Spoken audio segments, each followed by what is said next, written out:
Hello दोस्तों, स्वागत है आप सभी का आपके अपने channel yes ITI technical classes में। तो आज हम बात करने वाले हैं बिहार अनुदेशक भर्ती के बारे में। इससे पहले भी ITI के लिए अनुदेशक की भर्ती निकाली गई थी, फिर बाद में डिप्लोमा के स्टूडेंट के लिए भी और बीटेक के स्टूडेंट के लिए भी ये भर्ती निकाली गई थी, लेकिन कुछ त्रुटियाँ थी। इसमें क्या था कि पहले ITI के उन विद्यार्थियों के लिए मौका दिया गया था जो NCVT से किसी भी ट्रेड से ITI किए थे। अब इस बार उन विद्यार्थियों को मौका दिया गया है जो SCVT से ITI किए हैं, चाहे वो किसी भी ट्रेड से हो। आगे हम इस वीडियो में जानेंगे कि किन किन ट्रेडों के लिए यह वैकेंसी है और कौन कौन इसमें अप्लाई कर सकता है। तो वीडियो में आगे बढ़ने से पहले एक छोटी सी रिक्वेस्ट है, यदि आप लोग चैनल पर नए हैं, पहली बार विजिट कर रहे हैं, तो चैनल को सब्सक्राइब कर लीजिए और बेल आइकन प्रेस करके ऑल पे क्लिक कर दीजिए, जिससे कि कोई भी अगर वीडियो इस चैनल के माध्यम से लाया जाता है तो सबसे पहले उसकी नोटिफिकेशन आपको पहुँचे। तो चलिए वीडियो में आगे बढ़ते हैं और देखते हैं कि नोटिफिकेशन में क्या दिया हुआ है। तो आप देख पा रहे हैं कि 16/10/2023 को यह नोटिफिकेशन रिलीज किया गया है, जो बिहार तकनीकी सेवा आयोग के द्वारा निकाला गया है। अब आवश्यक सूचना पढ़ लेते हैं कि आवश्यक सूचना में क्या क्या दिया गया है। मेन बात हम लोग पढ़ेंगे और सब आप लोग जान ही रहे हैं। इसमें लिखा गया है कि श्रम संसाधन विभाग बिहार पटना के अंतर्गत निदेशालय नियोजन एवं प्रशिक्षण बिहार पटना के अधीनस्थ विभिन्न औद्योगिक प्रशिक्षण संस्थानों में व्यवसाय अनुदेशक के रिक्त पदों पर ITI योग्यताधारी अभ्यर्थियों की नियुक्ति हेतु विज्ञापन संख्या 07/2023 से 36/2023 व्यवसाय अनुदेशक के विभिन्न पदों के अंतर्गत दिनांक 4/7/2023 यानी जुलाई में भर्ती आई हुई थी से 3/8/2023 तक ऑनलाइन आवेदन प्राप्त किया गया था। यानी 4 जुलाई से 3 अगस्त तक जो NCVT से ITI किए थे उनके लिए फॉर्म निकाला गया था, चाहे वो ITI किए हों या ITI प्लस CTI हो, सबके लिए फॉर्म निकाला गया था। लेकिन उसमें त्रुटि क्या थी कि SCVT को मौका नहीं दिया गया था, तो उसी त्रुटि को सुधार करके फिर से एक नया नोटिफिकेशन निकाला गया है, जिसमें SCVT के स्टूडेंटों को भी मौका दिया जाएगा। चलिए आगे पढ़ते हैं। अधियाची विभाग में पाठ्यांक 31-33 दिनांक 5/9/2023 द्वारा प्राप्त परामर्श के आलोक में राष्ट्रीय व्यवसाय प्रमाण पत्र NCVT के साथ साथ राज्य व्यवसाय प्रमाण पत्र यानी SCVT योग्यताधारी अभ्यर्थियों को मान्य किए जाने का निर्देश प्राप्त हुआ है। तो इसमें साफ साफ लिख रहा है कि पहले SCVT को मान्यता दी गई थी फॉर्म अप्लाई करने के लिए, अनुदेशक बनने के लिए, अब SCVT को भी यह मौका दिया जाए। अब देख लेते हैं कि किन किन ट्रेडों से संबंधित यह आवेदन मांगा गया है। तो चलिए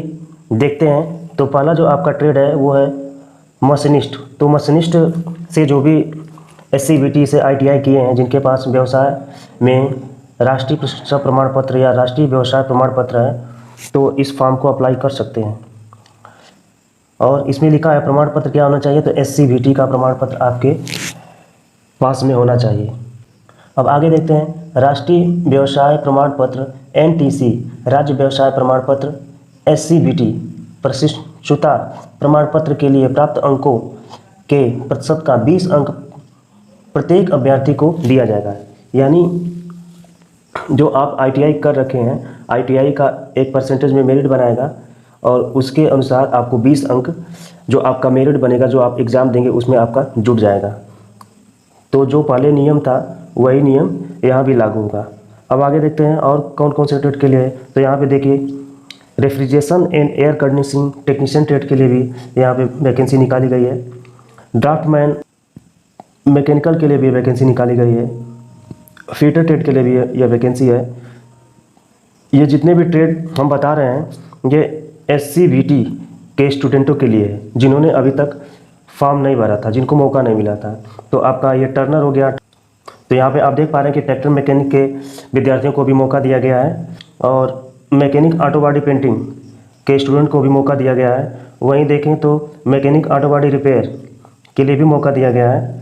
आगे जो आपका ट्रेड है मैकेनिक डीजल, तो मैकेनिक डीजल से जितने भी SCVT से ITI किए हैं वो भी इस फॉर्म को अप्लाई कर सकते हैं। आगे देखें तो वेल्डर ट्रेड से जो ITI किए हैं, जो SCVT के अंतर्गत है, SCVT के अंतर्गत जो वेल्डर ट्रेड से ITI किए हैं उनको भी मौका मिल रहा है। यहाँ प्लम्बर वालों को भी मौका मिल रहा है। जितना भी ट्रेड है सब SCVT के अंतर्गत है। यहीं फाउंड्री मैन, इनके लिए भी मौका है। टेक्नीशियन मैकेट्रॉनिक्स के लिए भी मौका है। आपका additive manufacturing technology 3D printing के लिए भी यहाँ पे मौका दिया गया है। वहीं बात करते हैं इलेक्ट्रीशियन ट्रेड, यानी जो SCVT के अंतर्गत इलेक्ट्रीशियन ट्रेड से ITI किए हैं उनको भी यहाँ पे मौका दिया गया है। वहीं आगे बढ़ते हैं तो इलेक्ट्रॉनिक्स मैकेनिक के लिए भी मौका मिला है फॉर्म भरने के लिए, वायरमैन के लिए भी मौका मिला है फॉर्म भरने के लिए। आगे आपका ट्रेड है इलेक्ट्रीशियन पावर डिस्ट्रीब्यूशन, तो इस ट्रेड से भी जितने भी स्टूडेंट ITI किए हैं SCVT के अंतर्गत वो भी इस फॉर्म को भर सकते हैं। आगे है सोलर टेक्नीशियन मैकेनिकल, ये भी फॉर्म भर सकते हैं। आपका मैकेनिक कंज्यूमर इलेक्ट्रॉनिक्स एप्लियंसेस, ये भी फॉर्म भर सकते हैं।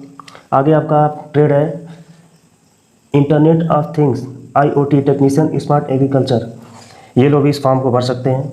आपका internet of things technology smart city, internet of things technician smart health care, instrument mechanic, draftsman civil के भी स्टूडेंट जो SCVT के अंतर्गत ITI किए हैं वो भी इस फॉर्म को भर सकते हैं। आगे देखते हैं तो information and communication technology system maintenance वाले भी इस फॉर्म को भर सकते हैं। सर्वेयर ट्रेड के भी स्टूडेंट इस फॉर्म को भर सकते हैं। इसके बाद आपका इंजीनियरिंग ड्राइंग के लिए भी आप फॉर्म भर सकते हैं और computer aided embroidery and designing के भी जितने भी स्टूडेंट हैं जो SCVT से ITI किए हैं वो इस फॉर्म को अप्लाई कर सकते हैं। तो SCVT के जितने भी स्टूडेंट हैं उनके लिए खुशी की लहर है, उनको एक अच्छा मौका है कि अपना सपना साकार करें और अंधविश्वक बने। तो ज़्यादा आपको जानकारी चाहिए तो इस वेबसाइट पे आप जाके विजिट कर जानकारी ले सकते हैं। जो वेबसाइट है www.btsc.bis.nic.in, यानी इस वेबसाइट पे आप विजिट करके जो भी आपको जानकारी चाहिए आपको मिल जाएगा। और फॉर्म भरने का जो प्रारंभिक तिथि है वो है आपका 20/10/2023 और जो अंतिम तिथि है 3/11/2023, यानी आपको 13 दिन मौका दिया गया है, 13-14 दिन आपको मौका दिया गया है, जिसमें लिखा है कि आवेदन करने का पुनः मौका दिया गया है। तो आप लोग के लिए लकी चांस है, आप लोग फॉर्म को जितना जल्दी हो सके भरने की कोशिश करिएगा। आज 18 तारीख है तो 20 से यह फॉर्म स्टार्ट हो जाएगा, 20 तारीख से फॉर्म स्टार्ट हो जाएगा। तो जब भी फॉर्म स्टार्ट होता है तो आप कोशिश करिए कि जल्दी से जल्दी भरें। चलिए कुछ मेन बातें देख लेते हैं। इसमें क्या लिखा है, पूर्व में आवेदन कर चुके अभ्यर्थियों को पुनः आवेदन करने की आवश्यकता नहीं होगी, यानी जो पहले आवेदन किए थे उनको आवेदन नहीं करना है। इसमें पूर्व में आवेदन कर चुके अभ्यर्थियों द्वारा पुनः आवेदन किए जाने पर दोनों आवेदन रद्द किए जा सकते हैं, यानी आप ऐसी गलती नहीं करिएगा कि पहले आप लोग फॉर्म भर चुके हैं फिर से फॉर्म भरिएगा तो जो भी आप फॉर्म भरे रहेंगे वो भी आपकी वैधता रद्द हो जाएगी, किसी योग्य नहीं रह पाएंगे। सेकंड जो है, उक्त विशेष व्यवसाय के अंतर्गत केवल राज्य व्यवसाय प्रमाण पत्र यानी SCVT धारक अभ्यर्थियों जो पूर्व में आवेदन नहीं किए हैं से ही आवेदन प्राप्त किए जाएंगे, यानी जो पहले फॉर्म नहीं भर चुके थे। जानते हैं कि जब फॉर्म आया था तो केवल NCVT के स्टूडेंटों को ही मौका दिया जा रहा था, SCVT को नहीं दिया गया था। तो इस बार SCVT के जितने भी स्टूडेंट हैं उनको भी मौका दिया गया है। तो SCVT के जितने भी स्टूडेंट हैं वो इस फॉर्म को अप्लाई करेंगे। आगे देखें तो आयु सीमा की गणना हेतु कट ऑफ तिथि प्रकाशन विज्ञापन के कंडिका 02 के अनुसार दिनांक 1/8/2022 को होगी। अगला है कार्यान्वयन अवधि का गणना प्रकाशित विज्ञापन कंडिका 03 के अनुसार 4/7/2023 तक ही की जाएगी, यानी 4/7/2023 से पहले का आपका अनुभव प्रमाण पत्र होना चाहिए। जो 5 नंबर दिया है इसमें विज्ञापन की कंडिका 08 के अनुसार सभी शैक्षणिक प्रमाण पत्र का मूल प्रमाण पत्र, राज्य व्यवसाय प्रमाण पत्र, अंक पत्र, CITS के प्रमाण पत्र एवं अंक पत्र दिनांक 3/8/2023 तक निर्गत होने पर मान्य होगा। यानी अगर आप CITS किए हैं या ITI किए हैं जो भी है तो आपका 3/8/2023 के पहले का होना चाहिए, यानी 3 अगस्त से पहले का होना चाहिए, नहीं तो आपका ये मान्य नहीं होगा। आशा करता हूँ आप लोग सारी बातें समझ चुके होंगे। तो वीडियो में बने रहने के लिए धन्यवाद। यदि आप चैनल पे नए हैं तो चैनल को सब्सक्राइब कर लीजिएगा, बेल आइकन प्रेस करके ऑल पे क्लिक कर दीजिएगा। अगर वीडियो अच्छी लगती है तो इसे लाइक कर दीजिएगा। मिलेंगे अगली वीडियो में, तब तक के लिए जय हिंद।